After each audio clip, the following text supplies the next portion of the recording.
When you take a pill, you just trust that it's pure, right? You don't even think about it. But here's the thing. Purity is a bit of a myth. Every single medicine is in this constant unseen battle against contamination. And today, we're going to pull back the curtain on that fight. So let's just get right to it. When you see a medicine that's labeled pure, what does that actually mean? Is it 100% free of anything and everything else? Well, the surprising answer is almost always no. And the reasons why are going to take us on a pretty fascinating journey into the heart of how our medicines are made. Okay, so in a perfect lab setting, the definition is super simple. An impurity is just any foreign matter. That's it. So a pure chemical has absolutely nothing else in it. Sounds straightforward, doesn't it? But in the real world, chasing that last little tiny fraction of a percent of purity, well, that can be the difference between a medicine that's affordable and one that's just impossibly expensive. And this quote right here, this really gets to the core of it. It's the central problem for the entire industry. Getting to perfect 100% purity is often just not practical, and it's definitely not cheap. So the real goal is to control and limit impurities to a level that is totally safe and effective. It's this constant, delicate balancing act between perfection and practicality.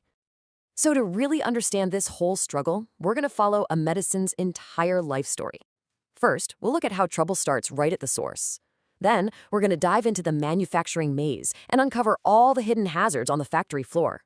We'll even see how the fight keeps going long after the medicine is produced. So, let's get started.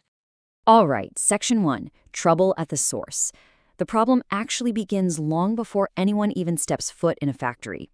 You might think impurities are just, man-made mistakes, but the battle really starts deep inside the earth with the raw materials themselves. It's a simple fact of life. Nature doesn't create perfectly pure ingredients. It just doesn't. Whether you're digging a mineral out of a mine or harvesting a compound from a plant, it always comes with extra baggage. It's kind of like trying to get a cup of pure sand from the beach. You're always going to get little bits of shell and salt in there. And separating all that stuff out is the very first challenge. And this is where it gets really interesting. These impurities aren't just random. They're like chemical twins. Take barium and calcium, for example. They are so chemically similar that they literally form together in the same mineral deposits. It's like they're attached at the hip. So when you mine for calcium, you're guaranteed to get some barium along for the ride. This isn't a mistake. It's a fundamental challenge of geology that manufacturers have to solve before they can even get started. So we've dealt with the raw materials, at least for now. Next up, let's step onto the factory floor. This is where all those ingredients get transformed into medicine. But guess what? Every single step, every pipe, every tank, it's a brand new opportunity for contamination to sneak its way in. You can really think of the manufacturing process as a kind of gauntlet. At every stage, there's a new risk. The chemicals used to make reactions happen, the liquids used to dissolve everything, the very tanks they're mixed in, leftover ingredients from earlier steps, and yep, even the air itself can all introduce unwanted impurities. Now here's a fun bit of irony for you. The very chemicals you use to remove impurities can become impurities themselves. It's kind of like using soap to wash your hands, but then leaving a bunch of soapy film behind. You solve one problem, but you end up creating a new one. You might add a chemical to get rid of, say, sulfates, only to realize you've now got traces of barium in your mix. It's this constant, delicate chemical dance. And then we have solvents, the liquids used to dissolve the ingredients. And the most common one by far is water. But as you're about to see, water is not just H2O. The type of water that gets used is actually one of the single biggest factors in controlling impurities. This table really nails the dilemma that manufacturers face every day. On one hand, you've got tap water. It's cheap, but it's basically a chemical cocktail of minerals and salts. Then, way over on the other end, you have distilled water. It's perfectly pure, but it is incredibly expensive. Every single manufacturer has to make a choice somewhere on this spectrum. How much purity can we actually afford? And this one decision has huge consequences for the final product's quality and its price. Okay, so you've got your purified ingredients, you've got your special water, now you just mix them together, right? Well, hold on. What are you going to mix them in? The crazy part is that the very tanks and pipes that are designed to hold the mixture can become a source of contamination. They're not nearly as inert as you'd think. These examples really show you just how sneaky contamination can be. In the old days, sulfuric acid was made in lead chambers, which meant the acid was always contaminated with toxic lead. Yikes. But even a modern glass beaker can slowly leach alkali into a sensitive mixture, completely throwing off the chemistry.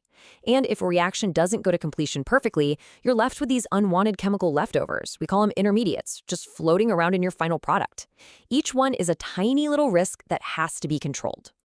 So far, we've mostly been talking about chemical contamination, but there is a whole other layer to this, the physical environment of the factory and the processes themselves. Let's call these manufacturing hazards. So there are two major physical risks to think about.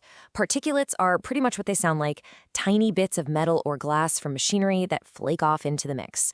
But cross-contamination, now that's the one that keeps quality control managers up at night. Just imagine tiny airborne dust particles from a really potent steroid medication drifting across the room and settling into a batch of, say, aspirin. The consequences could be devastating, and that's exactly why these factories have incredibly strict air control systems. And the list of things that can go wrong is long. You've got microbes from the air that can spoil a whole batch of cream. A simple human error during mixing can ruin thousands of doses. A drug that doesn't dissolve properly in a liquid can mess with its potency. And packaging is a huge risk. I mean, what if two different pills look almost identical? A mix-up there could lead to a patient getting the completely wrong medication. This is why quality control isn't just one step. It's a whole philosophy that covers absolutely everything. Okay, the medicine is finally made and packaged. The journey's over. We're done, right? Nope, not even close. The battle for purity continues long after it leaves the factory. You could say that storage is the final battleground. Now this is fascinating. A medicine can actually create its own impurities after it's been perfectly made. It's called decomposition. And this list right here is the reason your medicine bottle has specific instructions. You know, when it says store in a cool, dark place, it's a defense against these exact forces. Light, air, and heat are all enemies of purity. They can trigger chemical reactions that can make a drug weaker or even toxic. And it's not just chemical changes. The physical properties can change too. A liquid suspension can settle and form a hard cake at the bottom, which is a real safety hazard. Think about it. If a patient doesn't shake that bottle perfectly, they could get a really weak dose at first and then a dangerously strong overdose later on. So the stability of the product over its entire shelf life is a crucial part of its purity. So as you can see, this is a relentless multi-front war against impurities. It starts in the earth, it goes through the factory, and it continues all the way to your medicine cabinet at home. And this number, this really puts it all into perspective. Even common things we think of as totally pure, like table sugar or basic salts, are usually only about 99% pure. That last 1% is a whole world of trace elements and compounds that are incredibly difficult and expensive to get rid of. So the term pure is always, always relative. So if there's one crucial takeaway here, it's this. Ensuring the purity of a medicine isn't a single action. It's not a checkbox. It's a philosophy. It's this continuous, relentless process of control and testing and prevention that is woven into every single step of the journey, from a mineral in the ground to the pill in your hand. And all of this leaves us with one final thought. We've just traced the journey for the medicines we have today. But as we develop more complex biologics and gene therapies and nanomedicines, well, the challenges are only going to multiply. So you have to wonder, what new, unseen impurities will we have to battle next?